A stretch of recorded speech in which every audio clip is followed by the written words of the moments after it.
All right, here is our lesson 3 video recap over setting up a well-designed experiment. We started class today with trying to understand the difference between an observational study and an experiment. In an experiment, you're going to impose some sort of treatment on experimental units. So in an observational study, there's no treatment imposed. You're just observing something. Now, there are two types of observational studies. We have the first, a retrospective study, and that's when we examine data from a sample of individuals that already exist. Okay, so if I wanted to observe how you all did on your Algebra 2 scores last year, and I collected that data, that would be an observational study that is retrospective, happened in the past. But then there's also a prospective observational study where I observe them and track my the individuals in my study into the future.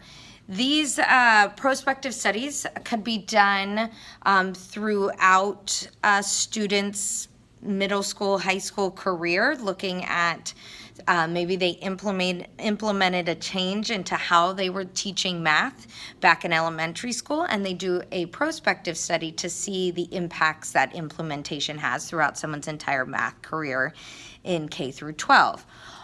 These prospective observational studies are done a lot with twins, right? We'll get more into this when we talk about matched pairs and experiments, but just studying the differences in twins throughout their entire life. So there are two observational studies I just mentioned. We've got retrospective and prospective, okay?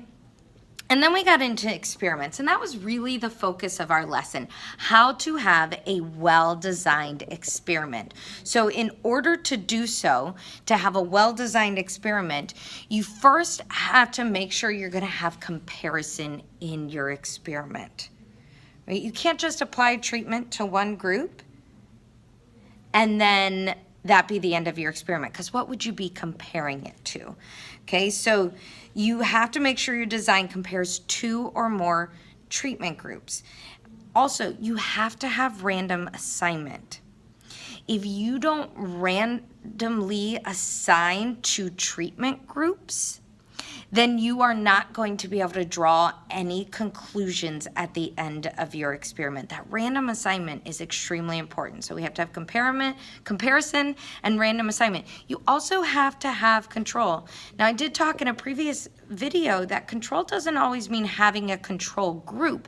It's that you've tried to control some possible confounding variables. That way they're not impacting your end results of your experiment, and you have a better conclusion to draw at the end. So we've got comparison, randomization, control, and then replication. You can't just do an experiment on one individual. You have to impose each treatment on enough experimental units so that the effects of the treatment can be distinguished from chance differences between the groups, right? We talked about natural variability in a previous class. We expect to see a difference in our groups. The only way to get that there's significant difference is to make sure we have plenty of replication inside of each of these research groups. Okay, so to have a complete, well-designed experiment, we need comparison, random assignment, control, and replication. And there's your summary video for today.